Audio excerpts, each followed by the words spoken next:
Welcome to Stanley, Scuba, Sailing, and Adventures. I'm Bill Stanley. This is my travel vlog. Scuba diving, the British Virgin Islands, dive site, Angelfish Reef, October 30th. Angelfish Reef is at the southwest end of Privateer Bay off Norman Island. The moorings are in about 30 feet of water over a sandy bottom. Heading south, you quickly encounter the large pinnacle that marks the tip of the island. This reef features two distinct contours, one at 40 and one at 60 feet. We would head south between the two contours. As it gradually gets shallower, we would turn when we reached about 35 feet. We'd then stay inside of the 40-foot contour as we headed north back toward the moorings.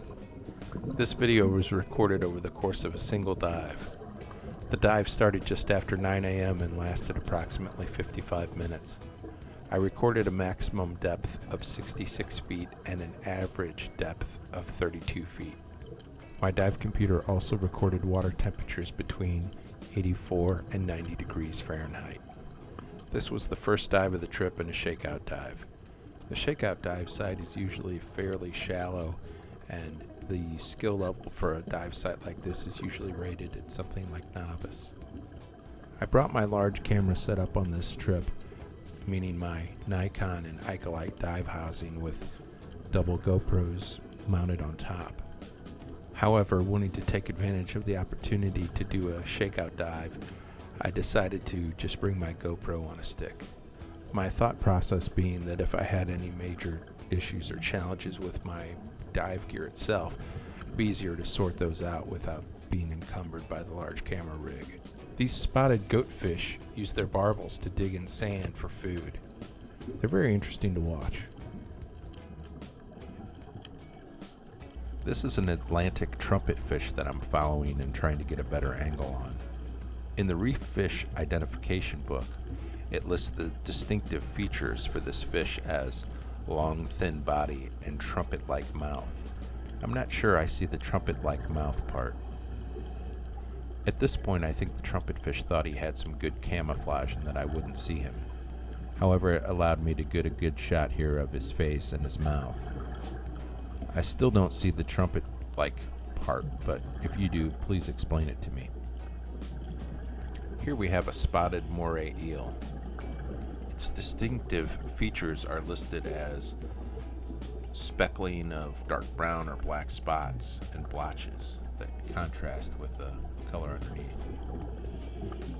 One of the benefits of having the GoPro on the stick is that I was able to get close to this eel underneath this barrel sponge. The drawback of having the GoPro on the stick is the lack of stability that the camera housing provides. I guess there's always some kind of trade-off in life. These spotted moray eels usually average in size of around 2 to 3 feet and live at a depth of about 60 to 40 feet. Moray eels are constantly opening and closing their mouths. This is for respiration. It's not really a threat. We had some sun this morning and the water was fairly calm. I would estimate the visibility was somewhere between 60 and 80 feet. Hard to tell. Here I'm trying to join this school of fish. This is about as close as they were going to let me get, though. You see right in front of me here, there are a couple of those spotted goatfish. Here we have a nurse shark. The distinctive features of the nurse shark include two barbels on the upper lip, two dorsal fins, nearly equal size but set back on the body, and they have a small mouth. In an attempt to take advantage of the GoPro on a stick, it provides a little more length, so sometimes I can get the GoPro a little closer to whatever I'm trying to get some video of. This nurse shark was tucked in, and I was able to get in and get kind of a close view here. I really wanted to try to get a view of those barbels on their upper lip, but tried to reposition here for a different angle.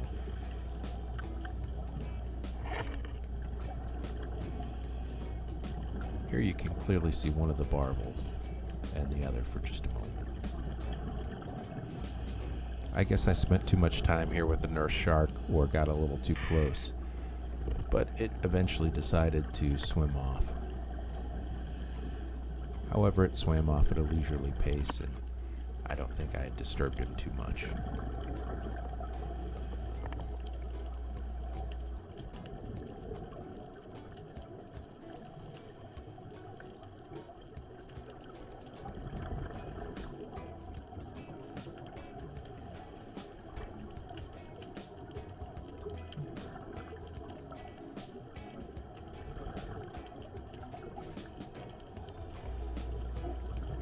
Here closer to the shore, in the shallower water, there were some very interesting geological features. You probably noticed the flat open space earlier. Off to the left is the rest of my dive group, and they are inside of the 40-foot contour, and I'm above, a little bit closer to the shoreline.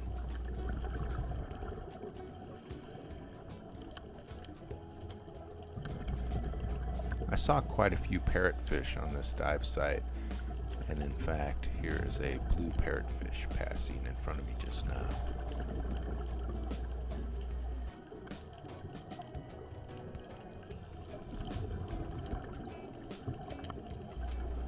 Although the name of this dive site is Angelfish Reef, I don't recall seeing any angelfish.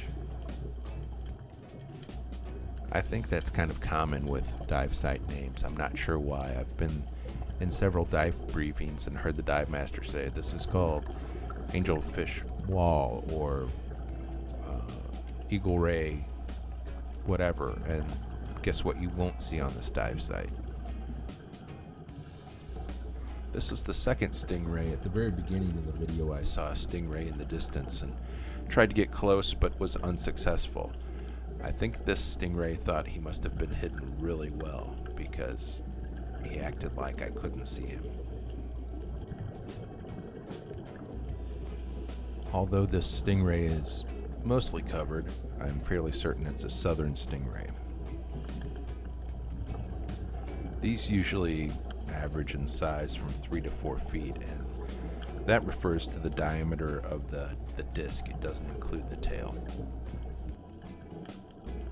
These can sometimes have not one but 2 venomous spines.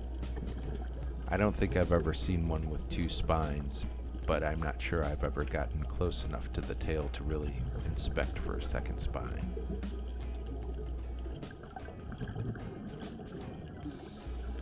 This was very near the end of the dive and a great way to end dive 1 on my trip here in the British Virgin Islands.